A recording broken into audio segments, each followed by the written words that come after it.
spring perfumes that you need for your fragrance collection. Hi guys, and welcome back to my channel.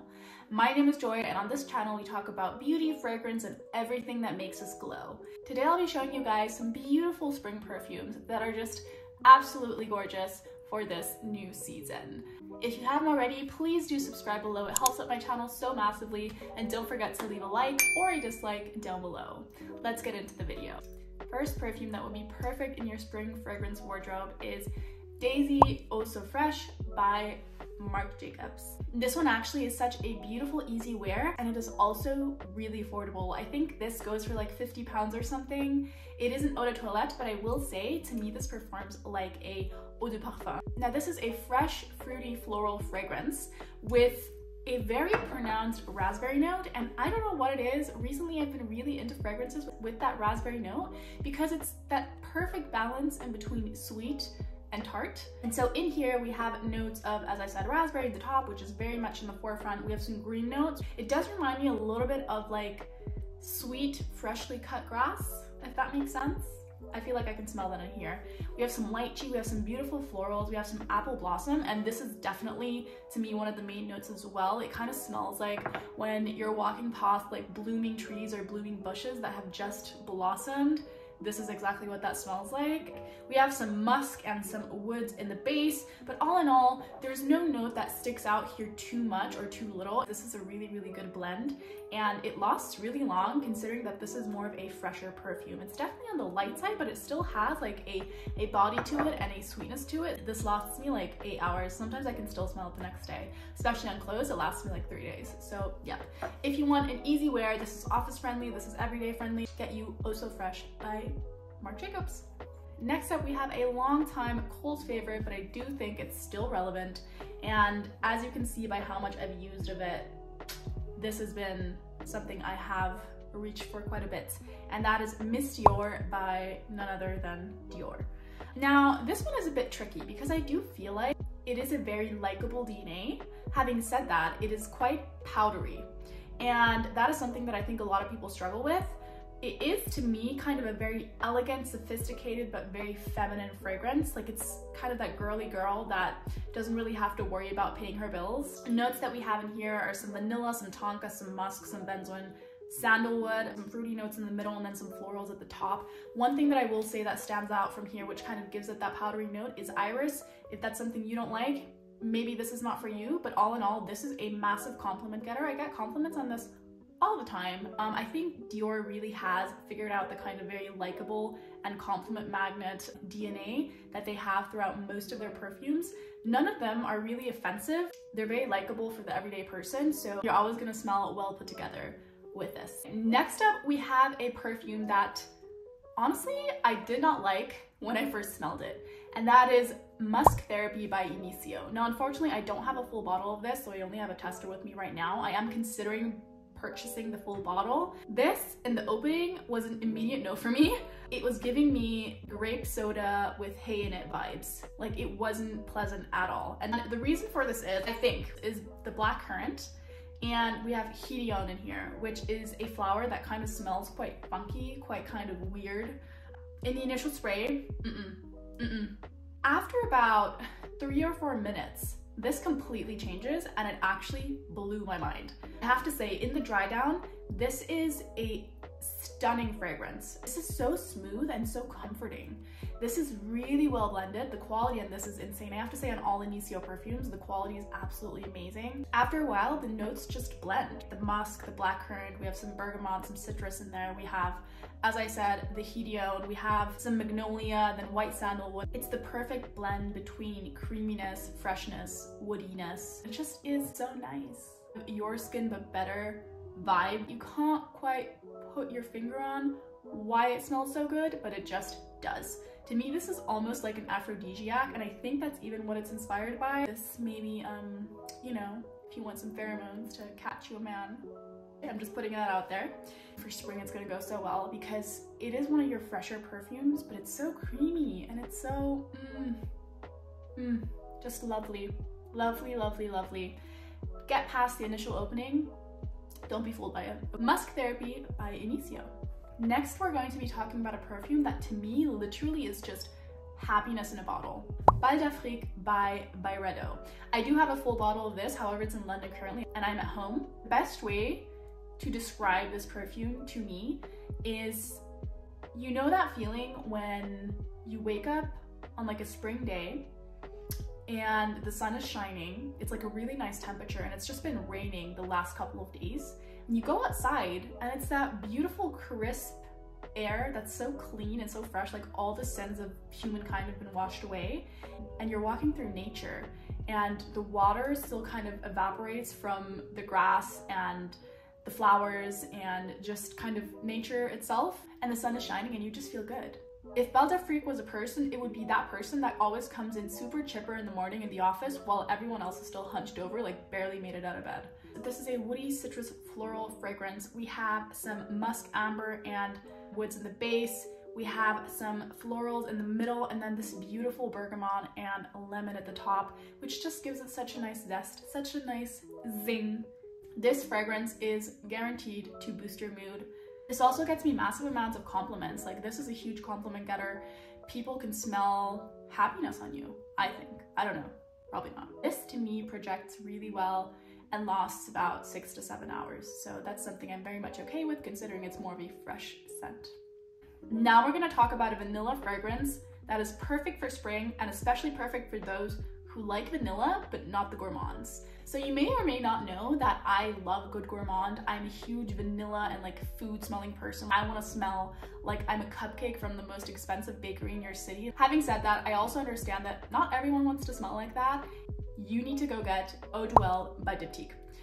I also don't have a full bottle of this. I only have a sprayer. But there's something so sophisticated about this. This is vanilla, it has benzoin, it has some resinous notes, and then it has one of my favorite notes, which I think just really elevates pretty much every single perfume, and that is juniper berries. I'm a huge juniper berry fan. This to me very much has a vibe similar to a gentle fluidity gold, just elevated, sophisticated vanilla. You are going to smell like you've traveled way more than the rest of us. And you definitely get the sweetness from the vanilla. You can detect it very much, but it doesn't smell like food. Stunning, stunning fragrance. In terms of projection and longevity, for a Diptyque perfume, this performs quite well. I would say about 6 hours, and people will definitely be able to smell you. So if you want your perfect non-gourmand vanilla, this is it. It is beautifully sweet, but well balanced, very airy, and very sophisticated. Now, I'm sure you guys have been wondering when this perfume was going to come on the list. Of course, I'm going to have to include Delina by Parfums de Marly. To me, Delina is the epitome of spring. To me, Delina is a literal spring garden. And I'm not talking about just any spring garden. I'm talking about like the Queen's spring garden with like every single beautiful, exotic flower that you could ever imagine, perfectly groomed, perfectly kept. Just, you're walking through and it feels like a fairy tale. That's what Delina is to me. When I say that this is a perfume for life kind of fragrance, I'm not joking. Delina to me is a beautiful balance between sweet and feminine, yet still tart and fresh. We have some florals, we have some musk, we have a beautiful rhubarb note, which really gives it that tartness. We have some incense, and just the notes come together so beautifully and so sophisticated and put together. This to me is a perfume that you can pretty much wear in any occasion. Like, I would not know where you can't wear this to.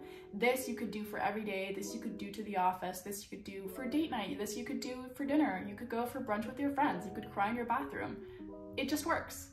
So yes, Delina, Parfums de Marly, perfect for spring. Next up, we have fragrance number 6, and that is a very controversial fragrance. It's one of the good girls, and this one is Gir Legere. Out of all the good girls, this to me is one of the best ones, if not the best.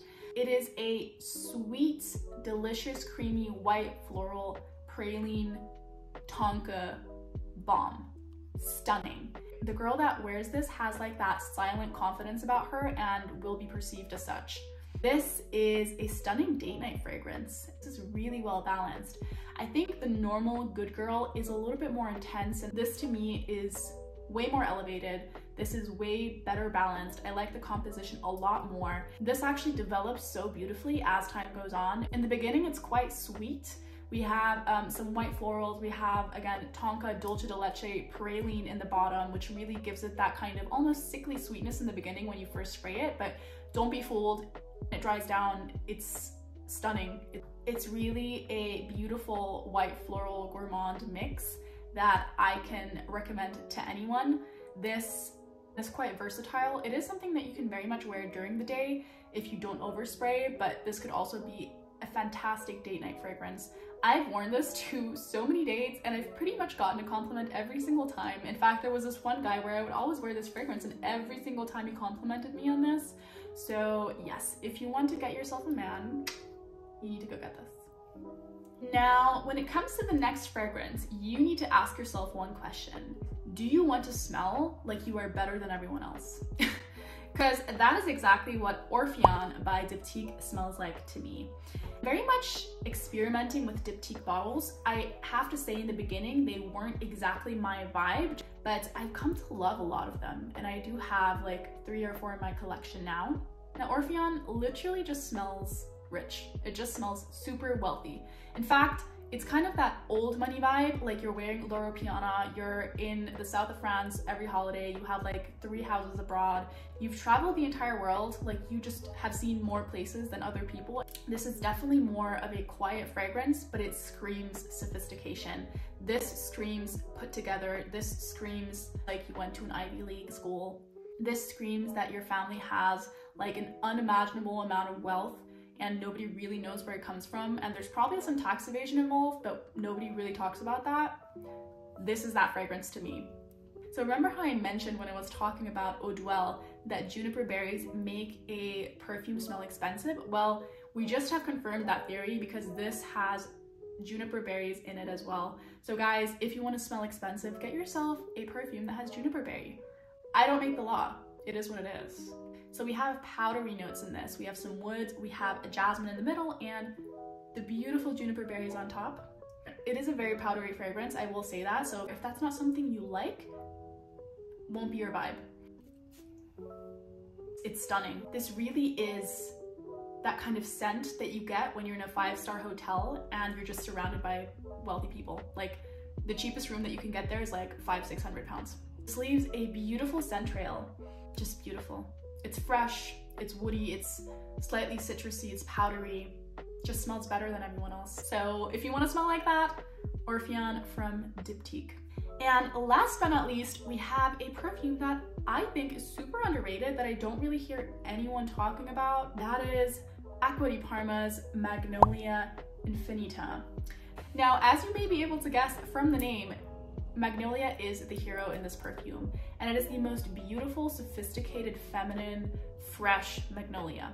This to me is pure elegance. This is like a beautiful woman in Italy in the summer with her hair flowing in the wind while she sits in the convertible, and she's getting out of the car and people just can't help but stare because she's so effortless and elegant and radiates charisma. That's what this perfume smells like to me. And it really has that spring essence of being slightly sweet, slightly fresh, slightly floral, like a perfect mix of them all.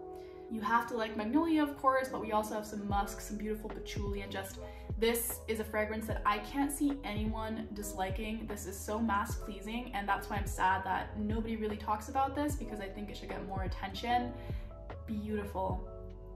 I'm in love with this, and for an Acqua di Parma perfume, which tend to be more on the lighter, fresher, and not so long lasting side, this stays on for at least 6 hours, and it has a moderate projection in sillage, but anyone who is in your closer vicinity will smell that elegance and that sophistication and that charisma and that effortless beauty.